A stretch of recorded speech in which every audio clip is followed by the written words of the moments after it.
Hey guys, this video we're going to look at enterprise bargaining and full employment. So we're going to look at how enterprise bargaining can help achieve the government goal of full employment. We're going to go through 3 steps in this video. We're going to look at 1, the labour market, and how changes to the unemployment rate can be affected using enterprise bargaining.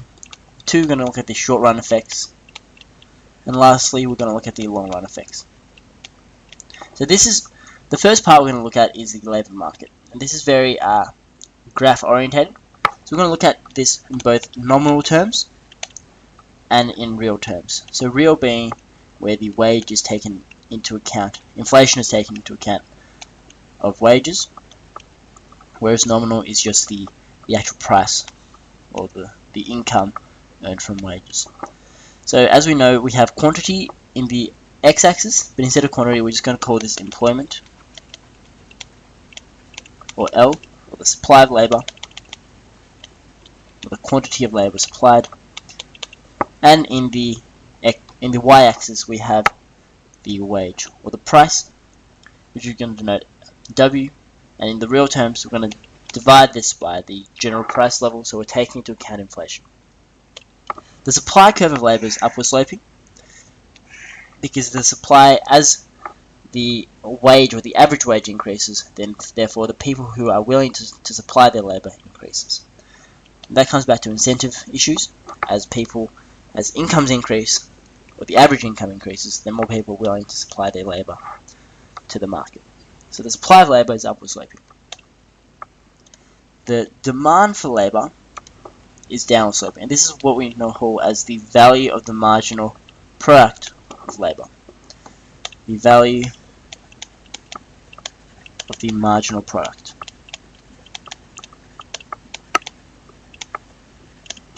And in real terms, we're going to call this the marginal physical product of labour, because we are not taking into account any price changes, we're just looking at the physical product, or the marginal physical product of labour. And what this suggests is that the value of the marginal product is the net worth of hiring another person. So, like all markets, the labour market, employers to the labour market would adopt this supply or this cost-benefit analysis. So, if wages were to be $100 and the value of the marginal product of hiring that extra person was $150, then they're gaining $50 from hiring this person, and then therefore they would tend to hire the person. However, if the value of this labour worker is $100, so they're paying them $100 to work, however they're only deriving $80 worth of marginal product from the person, then they will not hire that worker because they're actually losing $20. So that's the basic concept between the cost-benefit analysis that people in the labour market, or employees in the labour market, go through when considering whether to hire labour.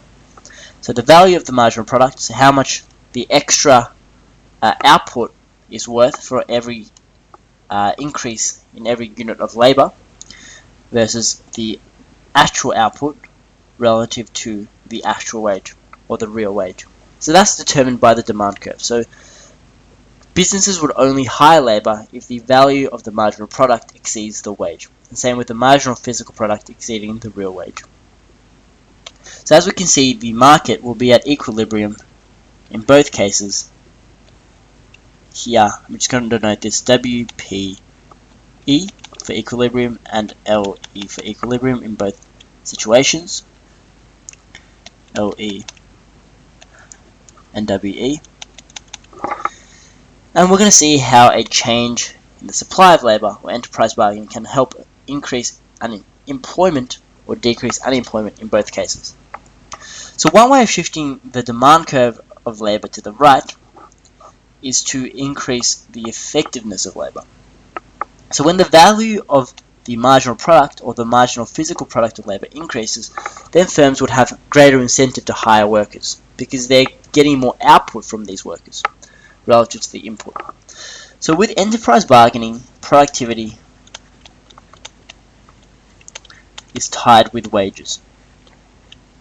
And so what this means is that they have aligned interests. So employers have aligned interests with their employers.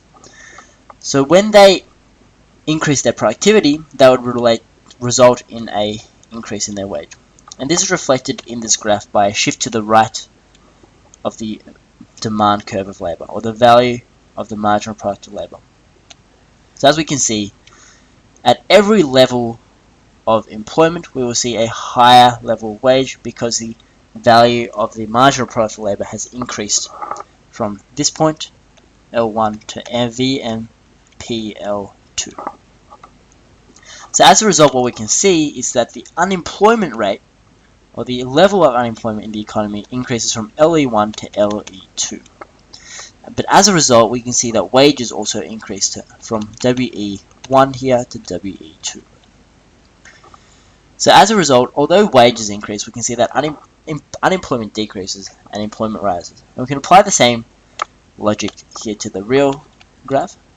It's just the marginal physical product of labor increases due to increases in the level of efficiency through which labor produces. So the unemployment rate again increases, and the real wage also increases. And this is beneficial for the economy and the overall living standards of everybody as a whole.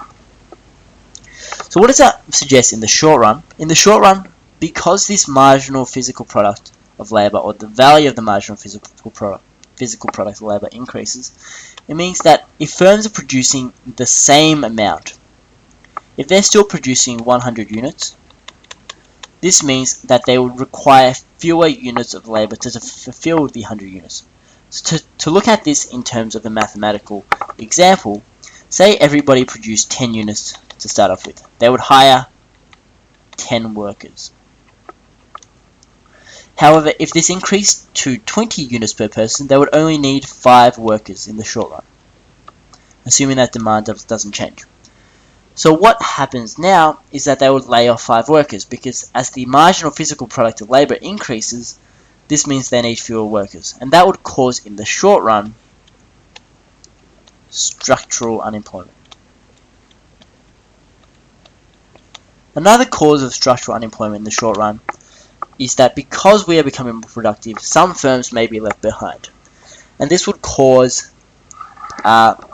these firms to downsize staff, and again, lay off those workers who don't meet the efficiency requirements to keep the firm afloat or to maximize their profits. So in the short run, we will see that structural unemployment would increase. However, in the long run, we can see that the average wage, or the real wage, has increased from WEP1 to WP2. So the real wage or the real income of people in the economy would increase. And as a result, if we look back to the circular flow model, we can see that income leads to expenditure, which leads to production, which leads back to labor. So firms require more labor in order to meet the production requirements, resulting from an increase in expenditure due to an increase in income. So what that means is that in the long run, more jobs will be created.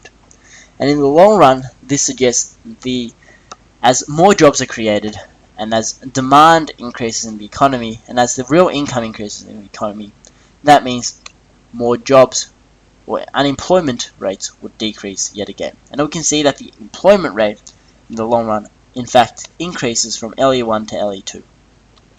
So as a result, in the long run, we can see that structural unemployment may decrease because of this creation of new jobs. So although enterprise bargaining may hinder the goal of full employment in the short run, due to these increases in structural unemployment in the short run, due to layoffs in staff, because of increases in efficiency, in the long run, we can see that more jobs will be created due to higher levels of income. And as more jobs are created, of course, this goal of full employment will be achieved.